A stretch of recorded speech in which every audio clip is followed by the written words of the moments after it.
journeyed through the impossible tonight, and we hope that you've enjoyed every single moment. I'm Dean Kane, and we'll see you next time for more unbelievable magic right here on Masters of Illusion. Watch a new episode of Police 24/7 this Thursday at 8/7 Central on the CW. Now at 10, the suspect in the murder of conservative activist Charlie Kirk is set to appear in court as new DNA evidence links him to the killing. And there's word tonight of a confession. The latest live. Plus, slashed with a knife, a traffic dispute leads to a violent road rage attack. The victim is speaking out after the confrontation is caught on camera. It's a story you'll see only on 5. They had a new dangerous twist to the ding-dong ditch prank. Teens caught on camera kicking down the front doors of homes in the middle of the night. Now on the news at 10.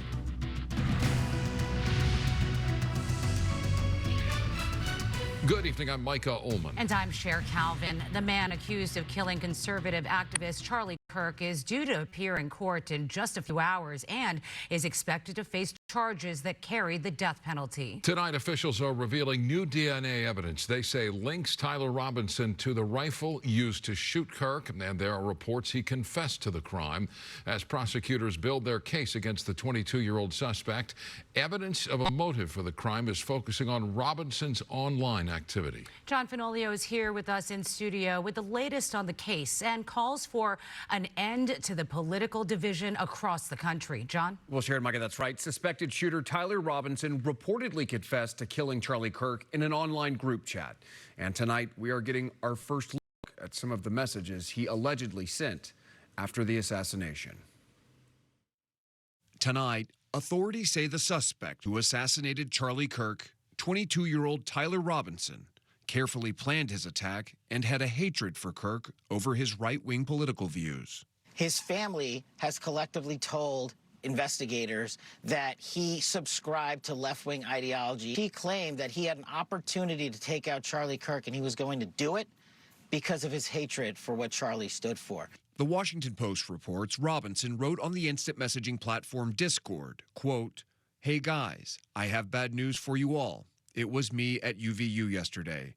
I'm sorry for all of this." The message was reportedly sent Thursday night to about 30 people, just a few hours before Robinson turned himself in to law enforcement. The FBI also revealing that Robinson's DNA was found on 2 items near the crime scene on the campus of Utah Valley University last Wednesday, including on a towel wrapped around a rifle and on a screwdriver left on the rooftop from where the single shot was fired. Investigators are now speaking with Robinson's roommate, who they say he was romantically involved with. We can confirm that that roommate is a boyfriend who is transitioning from male to female, so we know that piece. I will say that that person has been very cooperative. The suspected shooter captured on surveillance video before and after the shooting, seen here running and jumping off of a campus roof above the outdoor venue where Kirk had been speaking. You know, he went bad, and he just went bad very quickly in a sense, because he sort of led a very normal life, a life of, you know, great education, schools, everything else, but somewhere along the line something happened. And while authorities have not released a motive, the Trump administration is blaming left-wing extremism. We have to talk about this incredibly destructive movement of left-wing extremism that has grown up over the last few years, and I believe is part of the reason why Charlie was killed by an assassin's bullet. Lawmakers now calling on all Americans to lower the temperature. Violence against political leaders is unacceptable in a free democratic society, and it is a threat to democracy. Robinson is due in court tomorrow morning, and the Utah County Attorney is expected to hold a news conference to announce formal state charges against him. Charlie Kirk's funeral is set for Sunday outside of Phoenix. President Trump says he will be attending. Back to you.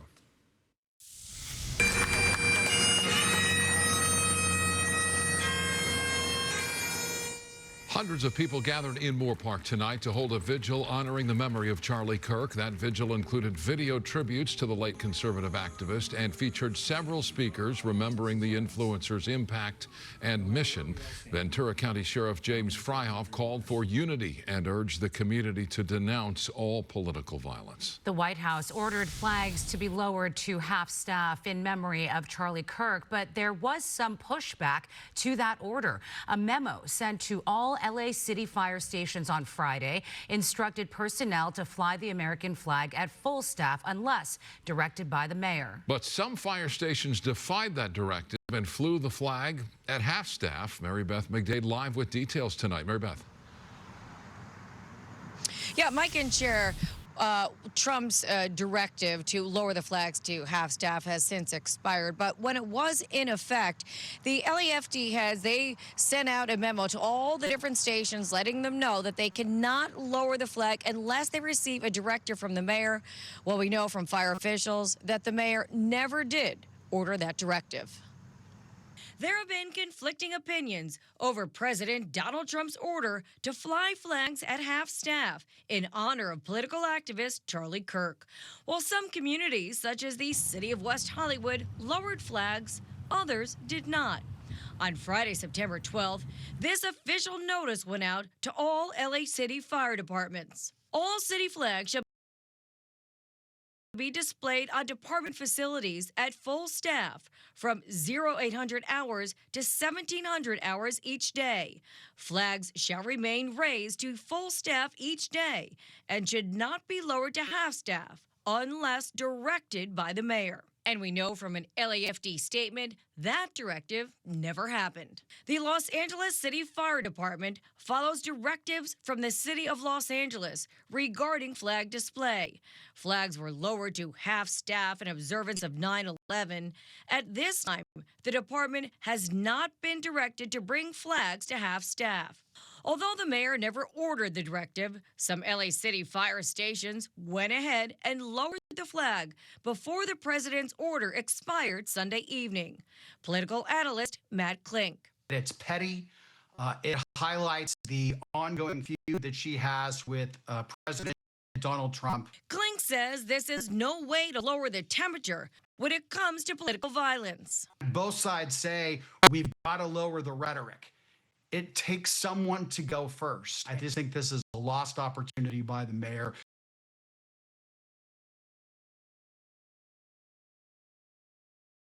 She went overtly political when she did not need to do so. The director of the LA Police Protective League, Jamie McBride, also released a statement saying in part, at the request of President Trump, flags across the nation were lowered to half staff to honor him. Yet in Los Angeles, Mayor Karen Bass ordered city flags remain at full staff. He went on to say, I'm embarrassed for the city of Los Angeles. Yes, and I've reached out to the mayor's office asking why she did not issue that directive, but I have not received an answer back to that question. We're now reporting live here in the Fairfax District. Mary Beth McDade, I'll send it back to you guys in this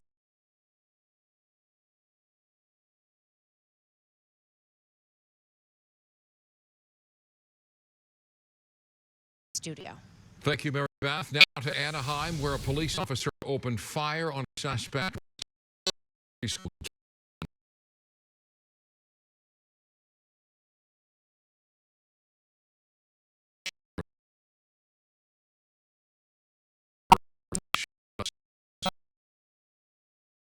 Around 12 to John Marshall Elementary. Police say a man in his 30s was seen walking near the school with a brick and later carrying what was believed to be a shovel. Moments later, an officer confronted that suspect and opened fire. No one else was hurt in the shooting. Caught on camera, a violent road rage clash outside a Home Depot leaves one badly injured and another in police custody. It started as a minor traffic dispute but escalated into a bloody attack. Sandra Mitchell live in Valencia, where she spoke with the victim. It's a story you'll see only on 5. Sandra. Micah, a Santa Clarita slasher arrested for assault with a deadly weapon tonight. The victim talked to us from his hospital room and shows us exactly what happened. Violence in Valencia. The driver in the white T-shirt appears to throw a punch after a road rage encounter. But he's got a knife, and he stabs 39-year-old Leon Hernandez in his left hand. Saw the guy pull out a knife. And then, he got out of his car with the knife in his hand, then flipped it open in front of me and then swung it at me. Hernandez, tonight, just out of a 90-minute surgery to repair his injury, told KTLA there was no car accident. But the driver of the gray Mercedes sedan was angry, aggressive, and jumped out of his car to confront Hernandez. Yeah, the guy said, something along the lines of, "What the F are you doing?" or something. And I was like, "What are you talking about?" And then, that's when he swung the knife at me. Santa Clarita deputies now have that suspect in custody, and this video recorded by a witness is a big part of the investigation. Video is extremely helpful, as you could imagine, but also we have to take in both, not just the video, but then also the witness accounts of what happened before and what happened after. The bloody scene unfolded just after noon today outside a busy Home Depot on Newhall Ranch Road. After the stabbing, the Mercedes driver takes off, but he didn't get far. Just about a mile away on McBean Parkway, deputies took him into custody, and paramedics arrived to help Hernandez, who has a serious slash across his hand. So basically just got a laceration across the whole front side of my palm from my thumb up to, the pinky side of my hand.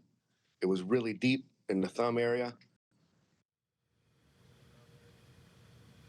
Hernandez's wife is in the Navy. She's deployed overseas. The couple has 2 young children. He also owns his own contracting business. He is very concerned about the challenges ahead, but he also told me tonight he's really grateful to his doctors. We're live in Valencia. I'm Sandra Mitchell, KTLA 5 News. Micah and Cher, back to you.